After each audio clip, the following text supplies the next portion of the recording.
welcome back to Dreamscape Horsemanship. Today we're going to start with our ground driving series. It's part of our Groundwork for Success set of videos and all the groundwork that we go through with our horses or any of the horses in our program.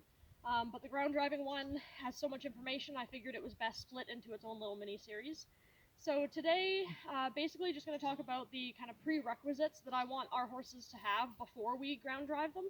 So if you've been going through our Groundwork for Success videos through the channel, you've already done or seen most of the exercises. So basically all those exercises build to each step after it. So they were kind of made somewhat in order. So at this point, when we're ready to ground drive our young horses, the things that I want them to be able to do, obviously they should be able to wear a bridle and a saddle by this point. If not, a surcingle works. I have ground drove horses off their halters before. But I'd much prefer doing it off the snaffle bit so that they're ready for when I get on them. So I want them to be able to wear the tack, want them to be relatively well versed with the tack, so with the stirrups flapping, the saddle moving around a little bit, because we run the lines through the stirrups, so as we ground drive, the stirrups flap around, so it's obviously best that they already be desensitized to that. And then the other exercises, the yield, the hip, follow the feel around, preferably a little bit of a backup, and then some nice lateral flexion, whether it's off the halter or off the bit.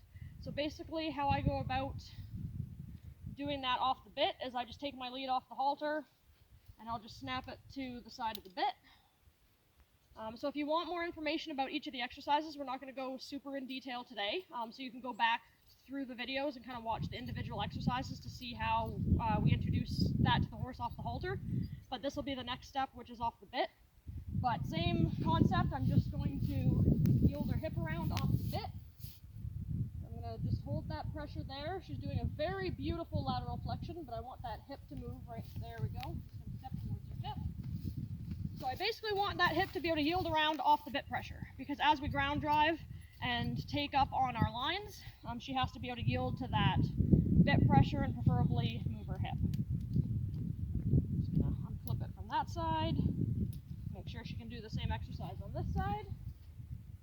Just going to hold that pressure there, let her figure it out on the bit. She hasn't done much of this stuff yet off the snaffle, so that's why she was a perfect candidate for these videos.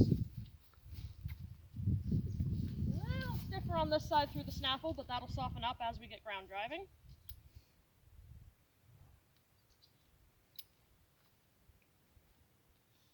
Of course, just the regular lateral flexion.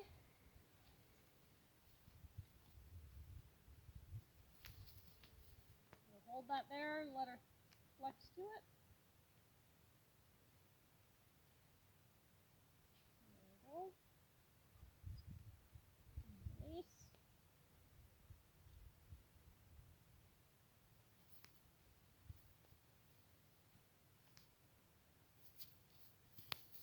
Move her feet, that's okay. I'm just going to stay with her. Keep that pressure there until she softens up on the left side. There. And let it go. You always want to make sure you do things from both sides, because obviously we have to be able to steer them both directions. I'll bring her back around here with a yield of the hips so we can see what's going on. Again, she flexes beautifully on this side.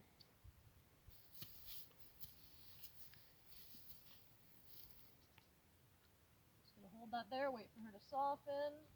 There. So if her head gets a little bit high at this beginning stage, I'm not too worried about it. She's still just trying to figure out the pressure of the bit. I'm just going to hold that. Not adding any pressure, I'm just holding that pressure steady. Waiting for her to flex around. There we go.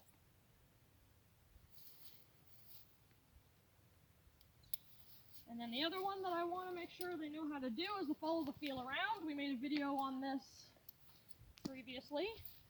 So again, not going to go into super amount of detail, but it's kind of combining the yield of the hip and the lateral flexion. And I want her to bring her whole body off that bridle.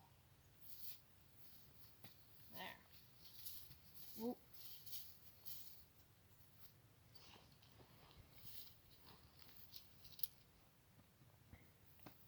And obviously it doesn't hurt. By this stage, they should be pretty well desensitized to the stick and string and the ropes around them. And if they're not, you might want to work on that as well, because obviously the driving lines are going to be flopping around. Just going to hold that there. Let her figure it out herself. There we go. So quite a bit stiffer on that side than she was to the other side, but that's all right for now. It's all about the beginning, and we'll refine those as we go.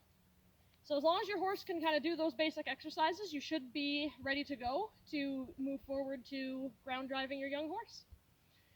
We'll see you at the next episode.